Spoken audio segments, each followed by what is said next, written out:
Welcome to day 22 of a screenwriter's journey. When we left off, Holly and the two kids, Abby and Gary, had just landed up in around Fort Smith, Arkansas, and Noble, who is the FBI guy in charge, was not happy that Holly had brought the kids. In fact, he couldn't believe it, but then they had a little whispered conversation, and now he looks like he's giving in. So I added a little dialogue there for Noble, and sort of the dig of, you're quite the babysitter, so what the hell. And then Holly hears that, and she's like not too excited, not too happy. And then, like I said, Noble either ignores her or doesn't hear her. And he gets into his car and slams the door, and off he goes.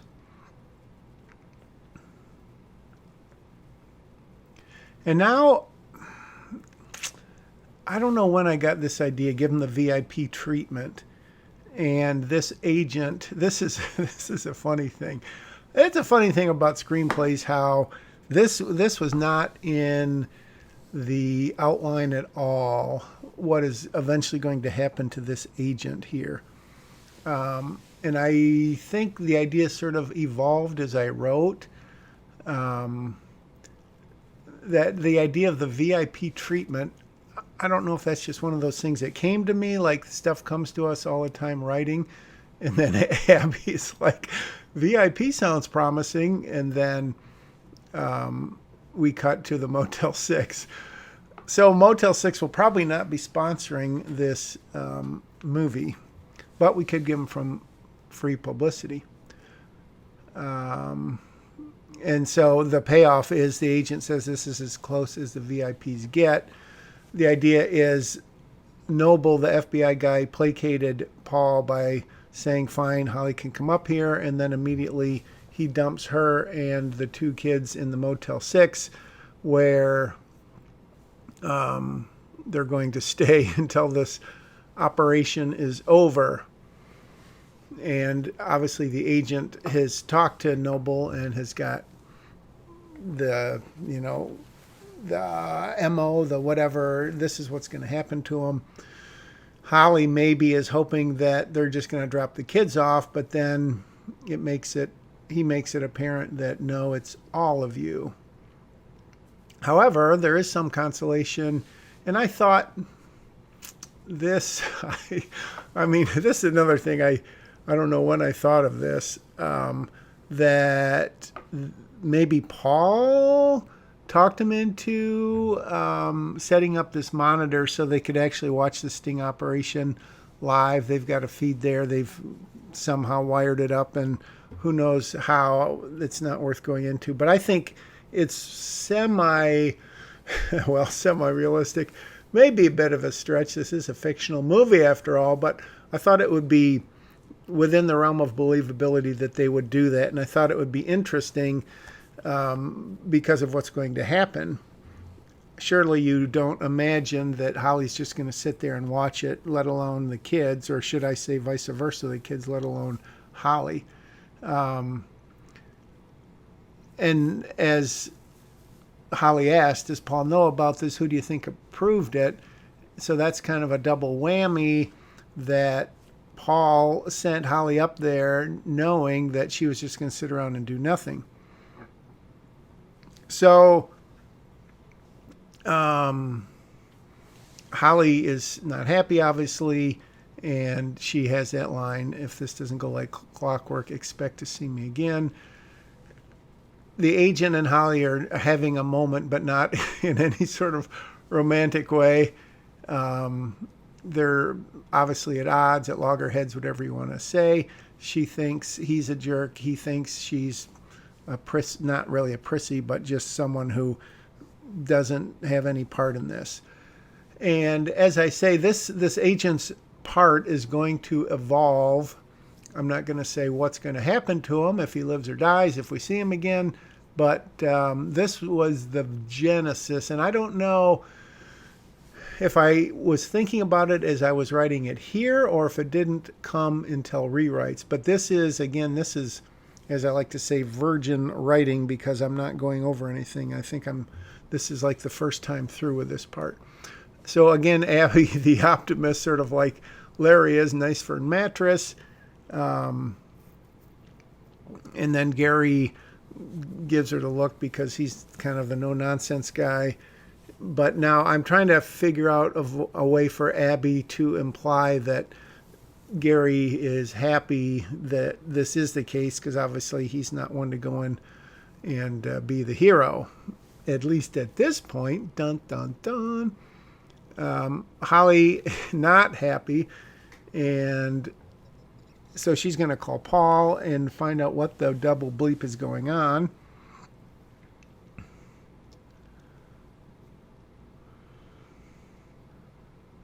Okay. So we get from this side of the conversation that Paul has got an explanation of what's going on here, and she is going to be listening eagerly while Gary gets the idea to turn on the TV and look at this surveillance video. So, again, I would have to look at my outline, which you can see that I really don't do very often. Maybe I did it when the screen recorder was off, but by and large, I outline as well as I can. I said before, I'm not great at outlining, and in that I don't really enjoy it that much because it feels too confining, even though it's probably the most liberating thing there is, because when you know the story, then you can just write the screenplay. And I mean, some people make the argument that if you outline and structure and block and do the beat sheet and have the 40 scenes or whatever it is super well, if you really go by the book, then writing the screenplay is the easy part. I guess I should test out that theory sometime by actually following it. But along with, people say that the first time through you should almost just write dialogue like everything is a placeholder. Like you just say, Gary says what has to happen here, and Abby says what has to happen here. But I don't know. I just can't do that purposely. I know sometimes dialogue ends up being a filler because you think it's good, and then you get in your second, third, fourth, fifth rewrite, and you go, oh my gosh, that was horrible. But anyways, looks like we've gone back a little here. Went off on a tangent. Okay, this I believe, let's see, this may be where I made not a substantial change, but I think a logical change. Let's see. And no. All right, never mind. I did not make the change that I eventually may make here. And I'm trying to remember at what point I thought about this.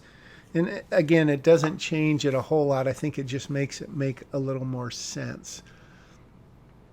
But right now I'm just going back and tweaking this dialogue a little bit. And again, whenever possible, I try to make it shorter instead of longer. To me, and again, this is not me, this is reading and listening and hearing and studying and all that stuff, that more than 4 lines of dialogue, as in Rachel's speech right there, which isn't a speech, but it's 4 lines long. Anything more than that is too much, unless you've got something major going on. And that's just a totally arbitrary number, but I really try to stick by 1, 2, 3, 4 lines, and then I feel like, oh my gosh, why have I written so much dialogue? Why have I given so much dialogue to this person? And obviously there's exceptions in every script, and there are great, incredible scripts with long blocks of dialogue. I mean, speeches or whatever, but that's just something I try to sort of remember. So Um, so I'm jumping. I can't remember why I jumped back to that scene. All right, so they're back to the surveillance. Oh, part of it was, excuse me, part of it was I think I was thinking that one of those cameras was going to be an Oh, yeah. Sorry, a body cam that Rachel is wearing that shows Gary and Lexi, and so Gary's line there.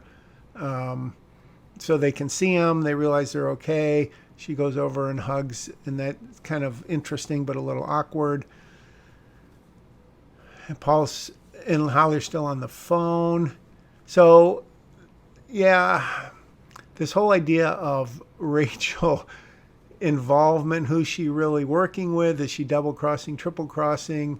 Obviously, the FBI would have put the body cam on her, but I never really explain, I don't think, where it's hidden. Is it in a button? It's not a body cam like a police cam. It's more like a hidden camera thing, like a flower in her lapel or something. Just kidding, but something like that. So I believe that's why I went back and tweaked that scene before to explain why they can see them.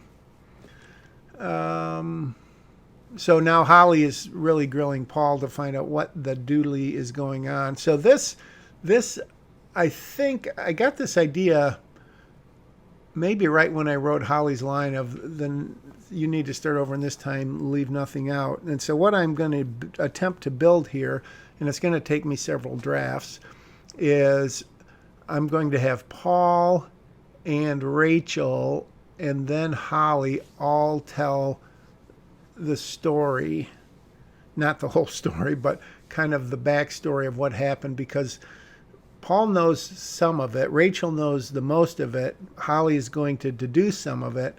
And then I think the kids are going to throw in some lines. But I thought instead of Holly saying, all right, Paul, tell me what's going on, and then Paul gives a bunch of dialogue, I thought it would be cool. Or you could do the same thing with Rachel because she knows the most. But I thought it would be interesting to get 2 points of view, and you don't know 100% for sure if Rachel's telling the truth, if Paul knows as much as he thinks he does. If he does, is he telling Holly everything he knows? I don't know. And again, I make it sound like it's super complicated, but as I've mentioned several episodes ago, my intent was to make this as simple and as straightforward and as non-convoluted a script as I could, because I'm infamous, probably to a fault, of over-plotting, over double-crossing, over-structuring, and then really having to go back and try to make things pay off and the logic works, which, of course, there's nothing wrong with that. But it just, to me, it comes at the expense of character development sometimes. And I don't know that this script is going to be character development A-OK best ever, but I'm trying to keep it relatively simple. But anyways, I thought that if in a page or two, this backstory could be told while revealing some new stuff, hopefully revealing character, moving the story forward, ticking clock, raising the stakes, all that kind of stuff, that it would be interesting. And so I'm trying to tie these two or three scenes together in a way that the dialogue in one bleeds over and we get the idea that, for instance, Holly's line there, knows he'd do anything to keep the family bloodline alive. Rachel obviously has just told Lexi something like that. And Lexi is like, by learning the family business, that's a hard no.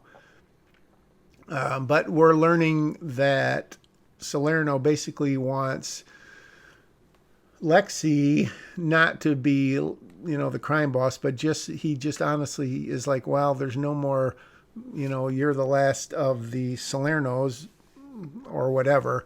So he is not really coming at it from a super evil crime bossy place. Obviously, he's probably not the best guy in the world in terms of Mr. Moral, but that's what's getting set up here. And then in the meantime, Paul is saying that that Rachel is working with the FBI to bust Vic Salerno, and Gary is accurate, saying using Lexi as bait, reel in and using as bait. That's very clever. Not sure if that made it. Sometimes, even though it's, similes and metaphors, it's still a little bit triter on the nose.